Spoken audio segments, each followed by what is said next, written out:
Ei, me fala uma coisa, como identificar a verdadeira igreja? Afinal de contas, será que existe a igreja visível e a igreja invisível? Qual a diferença entre denominação e igreja? Essas e outras questões serão respondidas nesta videoaula, então não percam!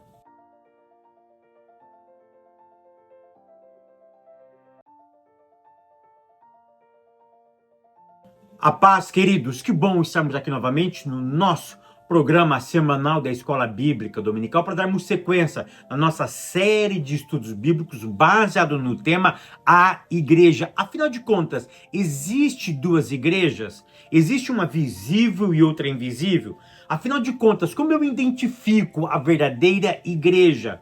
Para eu identificá-la, existem alguns pilares. Qual é a natureza verdadeira da igreja? A diferença entre denominação e igreja. Será que isso tem alguma importância para nós nos dias de hoje? É justamente isso que nós vamos dar uma olhadinha na videoaula de hoje, onde vamos abordar o tema A Natureza da Igreja.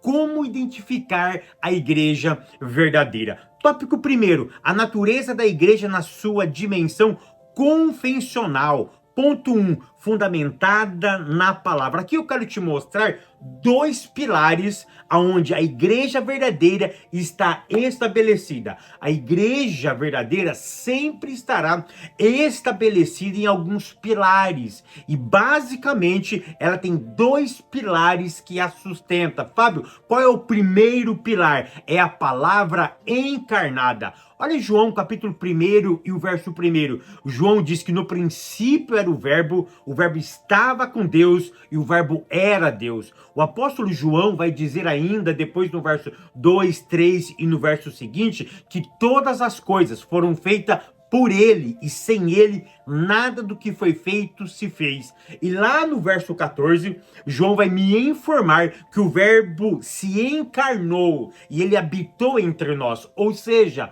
o Jesus que estava no Gênesis, criando juntamente com o Pai, ele se materializa, ou na verdade, ele encarna, e ele toma uma forma humana, e ele habita entre nós. Então, uma igreja que não tem Cristo como única regra de fé e prática, ela não é uma igreja verdadeira. Então, uma igreja verdadeira precisa pegar exclusivamente Cristo. É somente Cristo. Se tiver Cristo e uma outra coisa, ela não é verdadeira. Por exemplo, se tem Cristo e Calvino, não dá certo. Cristo e Armínio, não dá certo. Cristo e o Ellen White, não dá certo. Cristo e Mormon, Cristo e José Smith, não dá certo. Ou seja, tem que ser somente o Cristo. Se tiver qualquer outra coisa que põe em par de igualdade com o Cristo, não se enquadra como a igreja verdadeira. E um outro pilar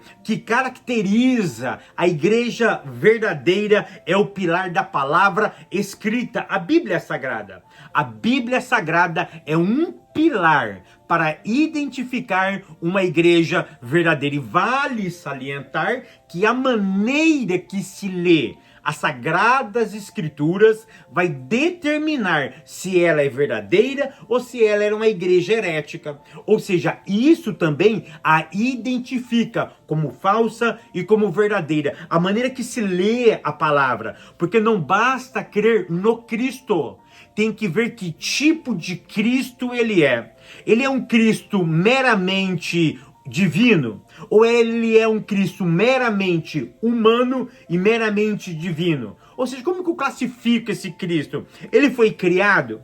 Ele não é criado? Ele procede de Deus? Ele é o próprio Deus? Qual é a natureza desse Jesus? Ou seja, a maneira que eu leio as escrituras vai determinar também se a igreja é falsa e ela é verdadeira. Então, esses dois pilares vão sustentar, vão dar credibilidade. Esses dois pilares irão salientar, irão dar estabilidade para a verdadeira igreja. Uma outra coisa que mostra sobre a natureza da igreja é o ponto 2. Ela é habitada pelo Espírito Santo de Deus. Por quê? Porque a igreja não é uma associação de pessoas meramente. Ela não é um grupo social. Ela não é uma associação de amigos. Ela é uma manifestação de Deus aqui na terra. E como que ela acontece? Como ela persevera? Como que valida esta igreja? Quando o Espírito Santo habita através dela. Então presta atenção, o Espírito não somente habita, por quê? O que é habitar? Por exemplo, dentro de casa habita alguma pessoa. E se o Espírito Santo habita dentro de mim, se ele habita dentro do meu corpo, se eu sou o templo, se eu sou a casa dele, vale salientar que ele não somente habita, mas esse habitante, ele dirige e capacita. Ou seja, o que é dirigir? É o que dá direção, é o que dá um norte, é o que dá claridade para o que ela vai fazer nessa terra. Então esse habitante que está dentro de mim, dentro de você, ele vai te dirigir. Ele é um orientador. Ele é aquele que traz luz para a tua existência. É ele que vai clarear aquilo que você tem que fazer nessa terra. É ele que vai nortear, é ele que é o seu parâmetro, é ele que vai dar as diretrizes para o que você faz e para aquilo que você não faz. Ele é o guia da tua existência, porque no momento obscuro, no momento de nebulosidade, no momento onde eu não percebo as coisas, é ele que vai dar a minha direção. Por quê? Porque ele é o guia, ele é o supremo, ele é Deus. Essa dádiva do Espírito Santo é uma dádiva do Eterno. O Eterno concedeu a nós, a igreja, a presença do seu Espírito. Então, quando ele está em nós, ele dirige. E se direção é mostrar o caminho para o que eu tenho que fazer, esse mesmo ser que habita e que dirige, ele capacita. Por quê? Porque eu sozinho, eu não consigo executar o seu trabalho. Porque se eu fazer sozinho, isso é humanização. E eu não posso humanizar o divino. O problema é que tem muitas pessoas que estão humanizando o divino. Nós estamos humanizando o espiritual. E nós nunca podemos humanizar o algo que é espiritual. Presta atenção no que eu vou te dizer. Eu não posso atribuir a um homem uma atividade que é obra exclusiva do Espírito Santo de Deus. Por exemplo, salvar uma outra pessoa. Se eu me coloco na condição de poder salvar alguém, então eu estou substituindo, roubando uma atividade que é exclusiva do Espírito Santo de Deus. Por isso que a natureza da igreja é ser habitada pelo Espírito. E enquanto ele habita, ele dirige e ao mesmo tempo ele capacita, ele dá capacitação para que eu possa exercer um trabalho que eu sozinho sou incapaz de fazer. Por exemplo, o primeiro trabalho que o Espírito Santo de Deus faz na minha, na tua, na nossa vida é convencer o homem do pecado, da justiça e do juízo. Somente o Espírito Santo de Deus tem a capacidade de convencer o homem do pecado, da justiça e do juízo. Ninguém é capaz. Você pode ter a melhor filosofia, as melhores ferramentas de coach, as melhores ferramentas de desenvolvimento pessoal, mas o juízo, o pecado e a justiça, somente quem convence é o Espírito Santo de Deus. É isso que caracteriza a verdadeira igreja. Ponto 3. Quem faz parte da igreja anda no Espírito. Olha que é algo muito interessante. Então, se o Espírito está em mim, ele dirige e ele capacita. Automaticamente, eu ando no Espírito. O meu andar agora não é baseado meramente na minha intuição e nos meus pensamentos e nas minhas emoções. Eu sou guiado por alguém que está dentro de mim. É esse alguém que me orienta, é esse alguém que me guia. Então vale salientar aqui que o andar é uma resposta da ação do Espírito Santo. Por que eu estou andando assim? É porque o Espírito de Deus está agindo dentro de mim. Eu ando dessa forma por causa do Espírito. O meu andar não é um andar solitário. O meu andar não é autônomo. O meu andar não é independente. Eu ando por causa da palavra. Eu ando por causa do Espírito. O meu andar é uma resposta à ação do Espírito de Deus dentro da minha vida. Então olha que interessante. Porque eu ando. Esse andar, eu posso dizer que é a santificação. Por quê? Porque eu fui regenerado. Ou seja, ele me fez uma nova criatura. Como eu sou uma nova criatura, eu não ando mais pelo pecado. Então, o meu andar é uma resposta da ação do Espírito Santo de Deus. Tópico segundo, a natureza da igreja nas suas dimensões local e universal. Ponto 1. A igreja local e visível. Presta atenção. Existe a igreja invisível, aquela que eu não vejo, aquela que está em todos os lugares. Por exemplo, na sua rua tem 10 igrejas. Em cada uma dessas 10 igrejas, desses 10 templos, desses 10 salões, existe pessoas que fazem parte da igreja verdadeira e pessoas que não fazem parte da igreja verdadeira. Então olha que interessante, então existe sim uma igreja invisível, aquela que eu não olho, aquela que eu não percebo, aquela que eu não sei identificar quem é e quem não é, mas existe também uma igreja que eu a identifico. E essas igrejas, elas estão localizadas em lugares. E aqui vale salientar que em cada localidade existem as suas particularidades. Então, vamos pontuar aqui. Então, existe a igreja invisível, que eu não vejo, ela existe. Eu não consigo perceber, eu não consigo identificar com todas as letras quem faz parte dela e quem não faz parte. E é tão interessante que eu não posso identificar quem faz parte dela. Mas é tão interessante que quando ela está agindo, eu posso sentir, perceber aonde ela está atuando.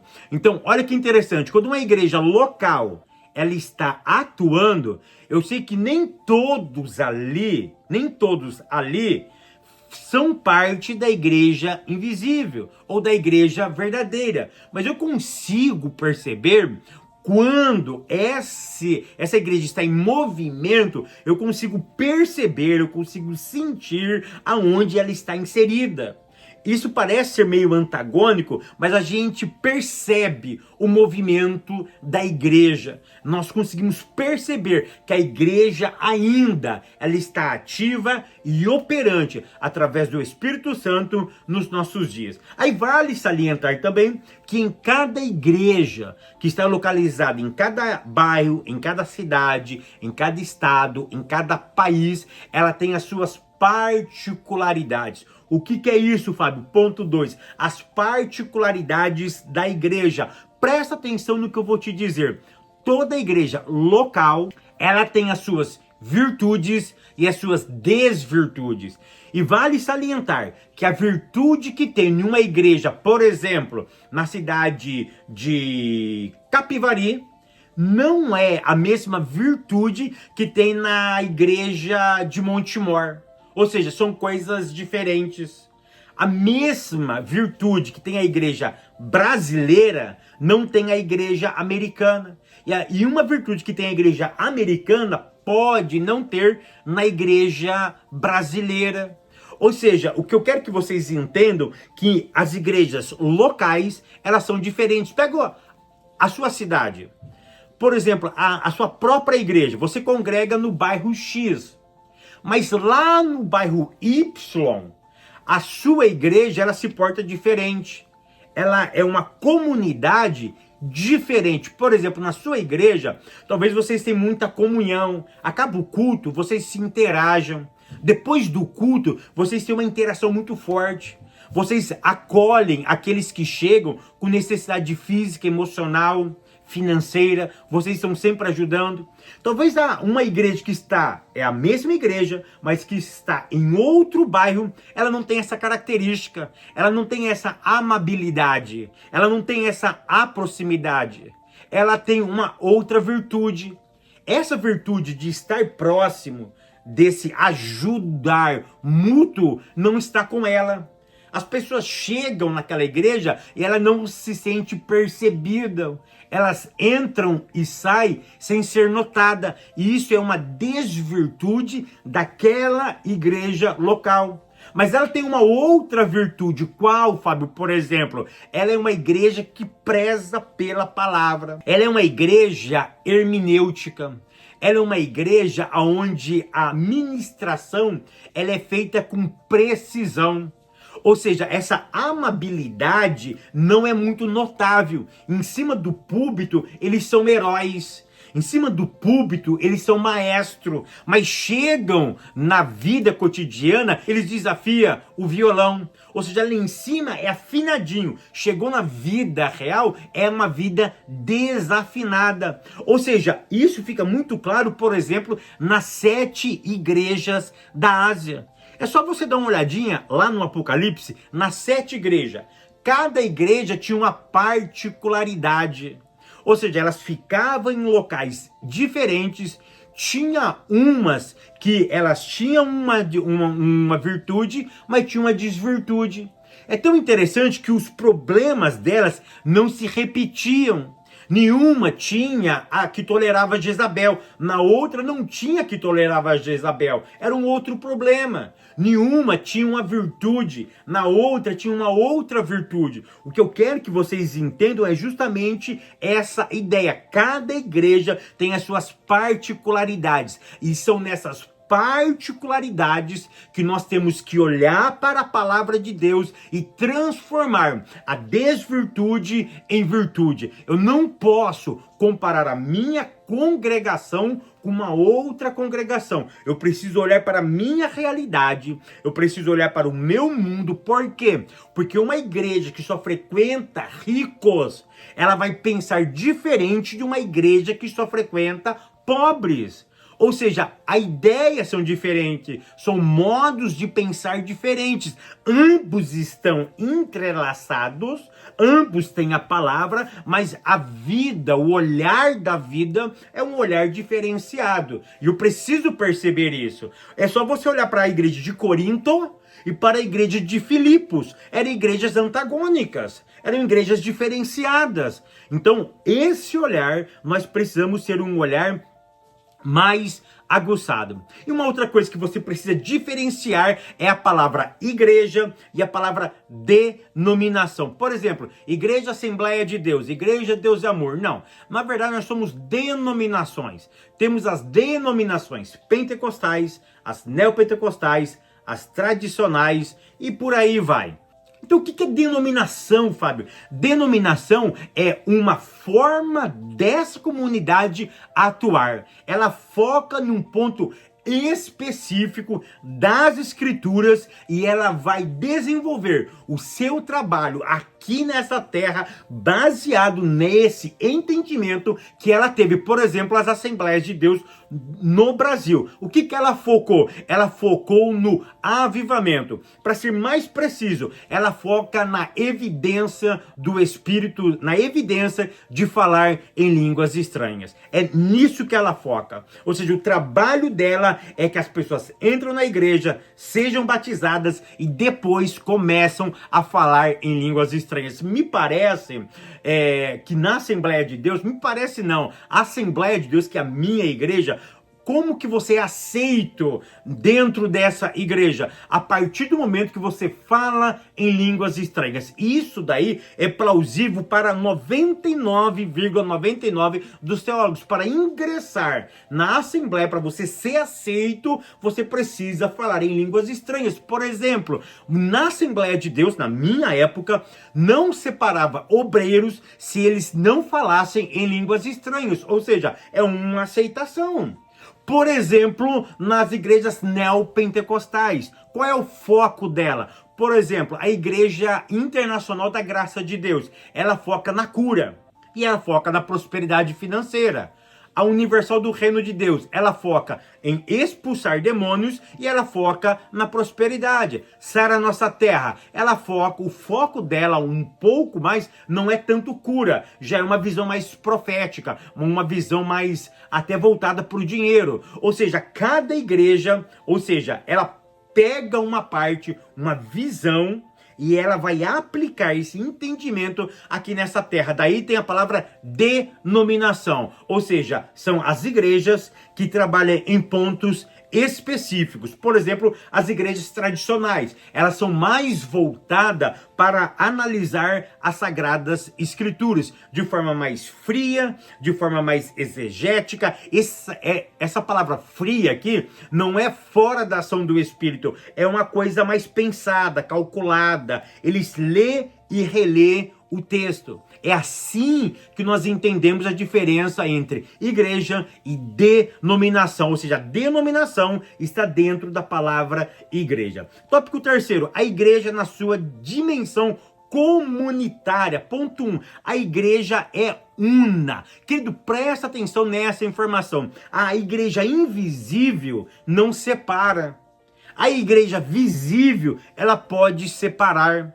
Essa igreja que é una, que ela é indivisível, ela só acontece na invisível. Porque a invisível é um grupo de pessoas que estão rodeadas no planeta Terra, que muitas delas não se conhecem, mas elas são interligadas pelo seu propósito e pela sua unidade em cumprir as Sagradas Escrituras. Já a igreja visível, ela pode se separar. Por exemplo, ela pode se separar quando ela pensa de forma diferente. Quando nós temos uma igreja e tem dois pastores ou dois grupos nessa igreja que pensam teologicamente diferente, o que acontece? Vai ter um racha nessa igreja.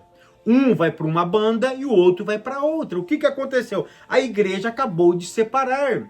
Então a igreja, ela é separada na maneira de interpretar as escrituras, mas na sua essência ela é inseparável. Não se quebra, não se tira uma igreja baseada na sua essência. A essência da igreja permanece. O que eu não posso confundir é um pensar diferente, é um olhar diferente.